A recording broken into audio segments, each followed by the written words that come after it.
Good evening, Happy New Year. Today, as I've said, is our first Sunday of the new year, 2026. And this is a moment that we traditionally like to create resolutions. Today, they're shiny and hopeful, but if you're like me, by February, many of them will be abandoned. By March, I can hardly remember what I said in January. So tonight, I want to explore why this happens. What might be a better way of setting intentions as we start this new year? What I've noticed over time is that many New Year's resolutions are about control. I'm going to lose weight. I'm going to be more productive. I'm going to spend less money. And we treat ourselves a little bit like machines that just need a little bit of programming. If we can tinker with the programming, we'll get a better machine. And in my coaching practice, I've worked with many people who are setting goals. And what I've discovered is a bit of a pattern. When people pursue goals out of obligation or shame, out of a sense that they should do it, the chances of success are very low. They can start really strong and then quietly they would abandon the effort after a while. No one's watching. When people connect their goals to their deepest purpose, to what they actually love, it strikes me that everything changes. The efforts become sustainable because even though you're going to have resistance, there's an undergirding of energy toward growth. And I've met many people here, of course, in Washington, a very career striver-oriented city, where people have sought to accomplish very impressive career goals by any standard. But what they report to me is they still feel very empty inside because their achievement was never really connected to their inner self. And on the flip side, as a pastor, I've met with people who are on their deathbed and are in a state of contentment with life and what their life has been because they were motivated internally.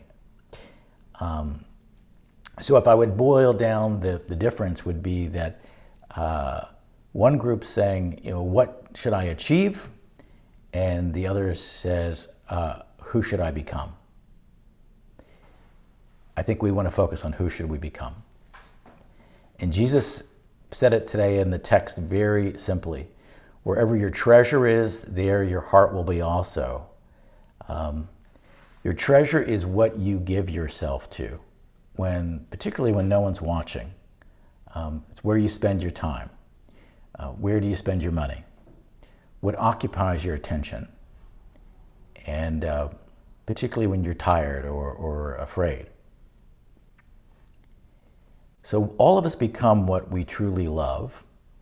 And when we focus on that love, it affects who we become. Now, there's a phrase that you may have heard that thoughts are things. And that's very often associated with Swedenborg. But a more accurate way to understand that teaching from a Swedenborgian perspective is thoughts are forms of love. Love is the thing. Your thoughts actually reveal your loves. Okay? And your loves shape your choices. And your choices form your character. And your character shapes.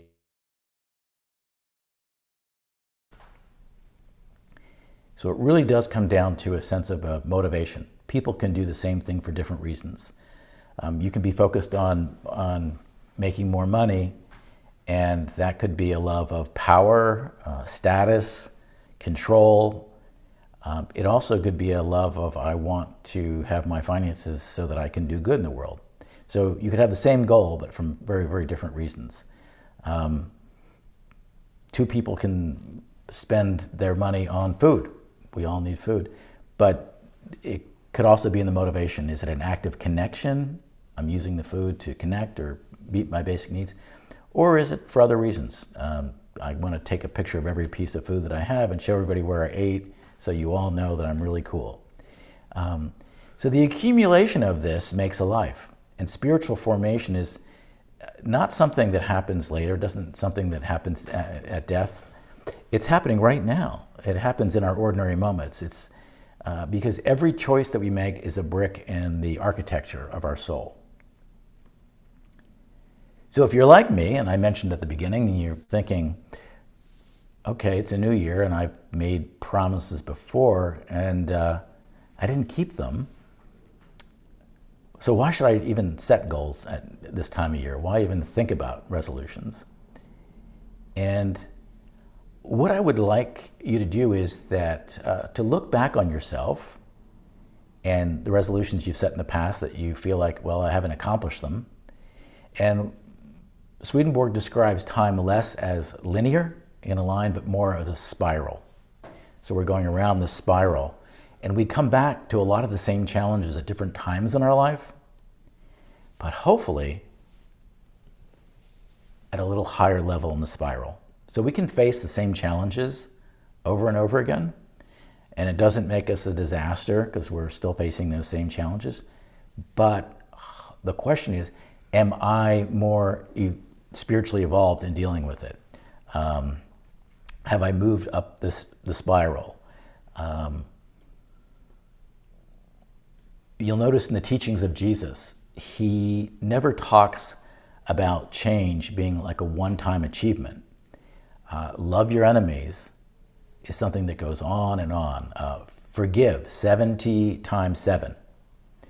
You're going to have to lose yourself to find it. These are things that we will keep being challenged with our whole life on this field. So none of us ever have this completely resolved.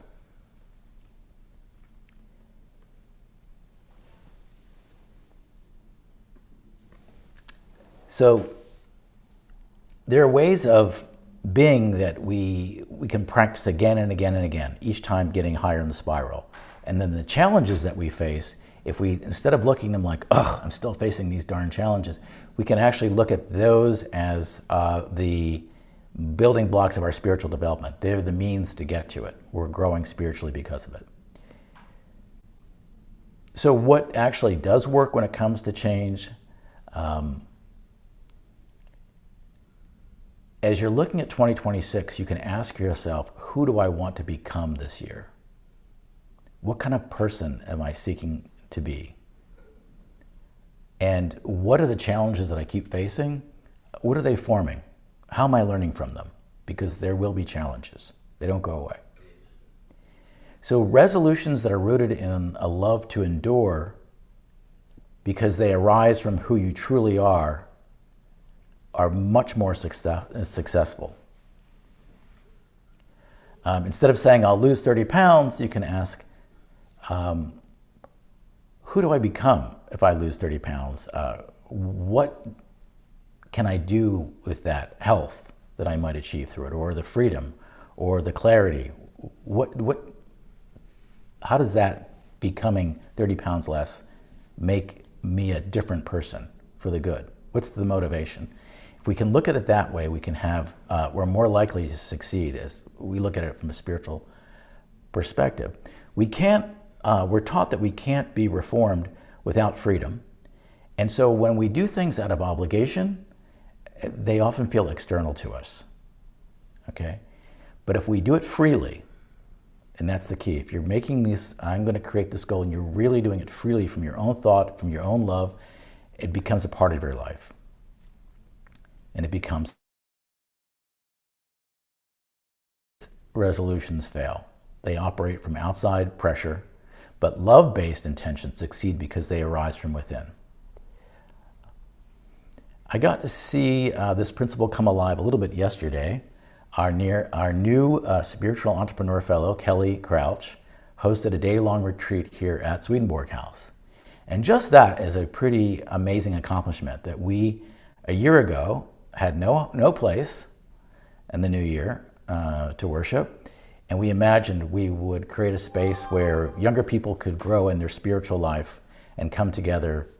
And here we are at the beginning of a new year, and that's what happened yesterday. It was mainly, it was about 20 people, mainly Gen Z participants, reflected, and we had Charlotte, James, and Jason from our community there. So it was a really lovely group of people. And the theme was looking, your intentions for the new year. And one of the exercises was to reflect on your life, your last year, which was a really good exercise. I highly encourage it. And so what did you do last year?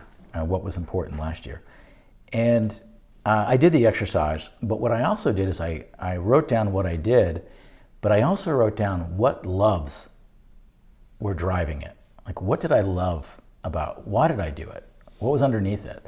And that was really very powerful for me to realize, okay, these are the loves that I want to keep growing. I want to keep growing in these loves. Because these are the loves that they shape our soul.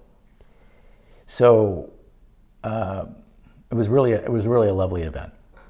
Now, another exercise that I've done that I found has been very helpful to me, I'm going to actually suggest it for you. I know this congregation loves practical, like give us something practical.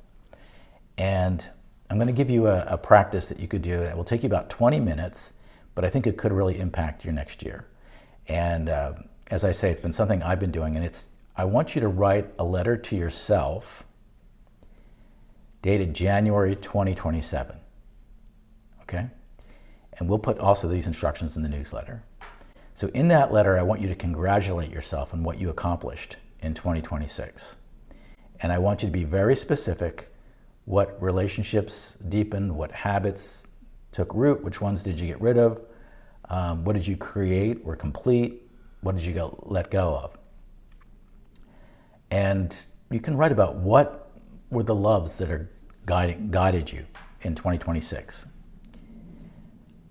Why is this valuable? Because everything that's created in the world starts with a thought first. As we were saying, thoughts are things, but thoughts connected to love are the powerful things. But there's nothing that's been created by a human being that didn't start in the imagination.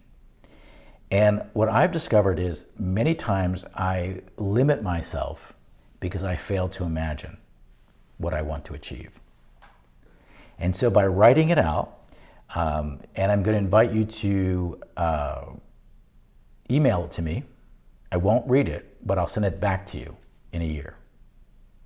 Okay? So just as a exercise, I think this helps break us out of old habits and old possibilities. And if you're like me, so I've now been doing this for a number of years, what I've discovered is something interesting. Do I achieve everything that I say I'm going to achieve? No, I don't. But it's informing. Like, I thought that was something I was going to do. I didn't do it. Why didn't that happen? Or is it something I'm still in the spiral and I'm still working on? But it's a really, I find a very helpful exercise about imagining what you want for this next year, putting it in writing, and at that level committing to yourself. And nobody else will read it but you. So, through our choices, we're building an inner home, a spiritual home for ourselves. And every choice, as I said, is a brick in that architecture of our soul. God provides the light, the materials. We decide how it's arranged. We're all here to become more fully human and to form a soul that leads to heaven, endures into heaven. And this year, we will have our joys and we will have our difficulties, for sure. We will have our success and we will have our losses. And in the midst of it all, we get to choose who we're becoming in that. And that choice that we make is in all of our daily choices that we make, in the very small moments. So as you look at the year ahead, I'm just asking you to focus on this one question: who am I becoming in 2026?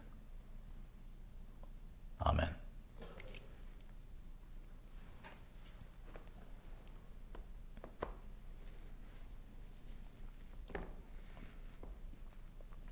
And we're going to have our discussion of what, we're already getting feedback on the survey.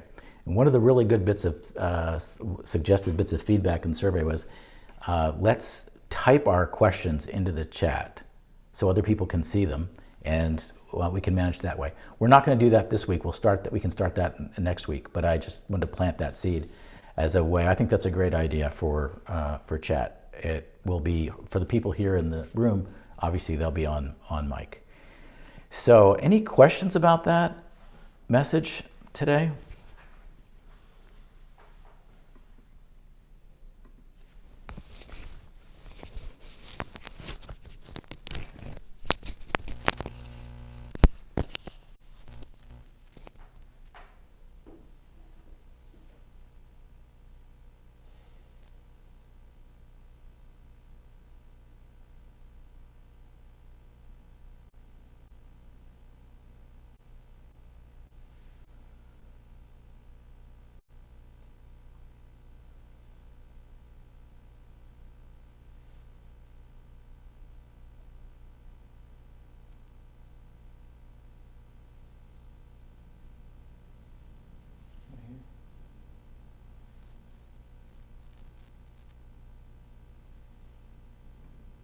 Have one message in the chat, Rich, from Miss Cheryl. Thank you for the encouraging and thought-provoking message, and she loves the letter exercise. Oh, good. Happy birthday, Cheryl. I'm glad you like it, and I do find it very powerful. They're very fun to read. I've kept every one. Yes, vision boards are fun too. It's a way of breaking out of your imagination. Um, yeah, it's interesting. One thing about Swedenborg is some of the followers of Swedenborg, in fact, a Swedenborgian minister created a sermon talked about the New Age.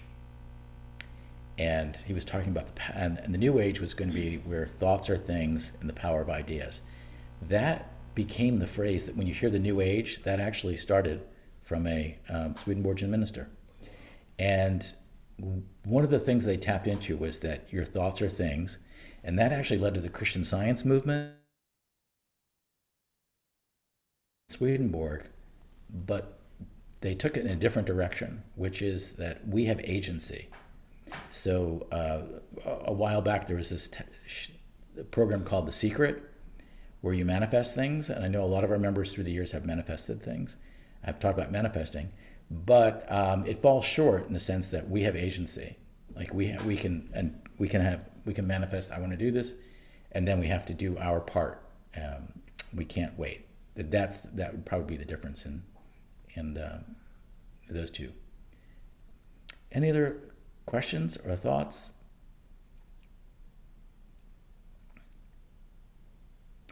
Jason says, what would be an example of a reasonable spiritual goal to include in a lecture exercise? A good example in your case, Jason, would be upping the amount that you give every Sunday, I think, for the church community. So I think your donation status would be a good start. Now, it's all very personal, but there's probably somebody in your life that you've written off. That's always a teacher. And there's some people that you need to write off, and getting clarification on that. I think so. I find human relationships are our great teachers. Some people who are challenging us can be great teachers, particularly people who don't share our views on things. And then sometimes just getting the clarity of, as Jesus said, to snap your sandals together and move on. You have to get clarity on that. I find that's one thing that people really wrestle with as far as a spiritual goal in the year, is figuring out who to keep company with and where we can work on it. That would be one example. But I'll just say in my own life, I put things in like how much I want to make financially, what programs I want to have happen, what things, all like I've in the past tense. So I accomplished this is what happened, and I'm very specific. And I try to be somewhat realistic. And so a spiritual goal can be anything in your life. So for example, if I put in that I want to make a certain amount of money, then why am I doing that? To what end? Is it so I can do more good in the world, I can be more generous, and I have more time, and I can be more relaxed? Or is it a drive for materialism or status? So I think it's different for everybody. And then David writes, I like the idea of the letter, especially how the goals I set today and how they will help me through unknown challenges in the years. yeah, how they can help us through unknown challenges in the coming year. Yeah, I think just making an intention about it, saying that this is what I'm working toward. It also sharpen your focus, which is another good point, David. So that's a good one.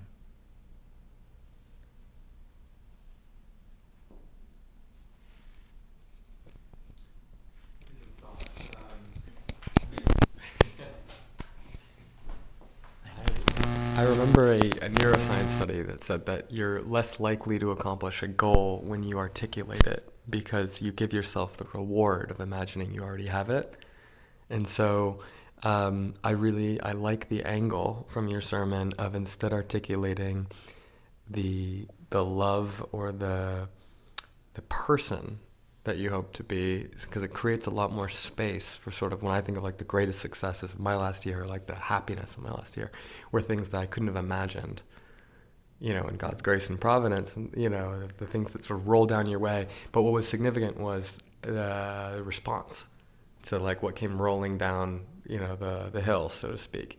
And so I think that's at least my thought process, and I open to the group on it. Yeah, are you saying that that by focusing on who you would become, you were better able to deal with things you couldn't expect? Right. So that's, if you focus on just the specifics and not who you become, that's great. Excellent. Anybody else?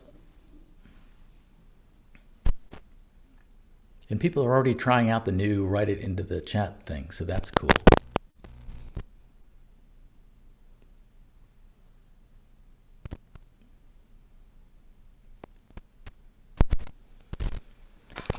Jose says, since Swedenborg wrote so much, where would you suggest is the best place to start reading his works to develop spiritually over the coming year? Heaven and Hell, Conjugal Love, or just drive right into Arcana Celestia? Well, I will say the Swedenborg Foundation has produced really more modern versions of all those books. I always found when I was studying Swedenborg really tough to break in to a lot of the stuff. So for my attention span and for my interest, what I liked about the book Heaven and Hell is their vignettes. And the story behind that book is that he was publishing these books like Arcana Celestia, Heavenly Secrets, and Conjugal Love about relationships. And particularly, they weren't getting much traction. And he writes how frustrated he was himself. So that's he's on his own hero's journey too. And then he realized it was too much, and maybe if he wrote it in a different way. So Heaven and Hell is very accessible. You can pick it up, you can put it down, and you're not completely lost. That's good, and also, so I would say Heaven and Hell would be my favorite. Joy thinks that True Christianity is another good one to start with. I know that Jason recently was reading Helen Keller's book, which is Light in the Darkness, I think the new version. It was called My Religion, and found that very accessible. So if you're looking at just another person's take on it, Helen Keller's book is a really good one to go into.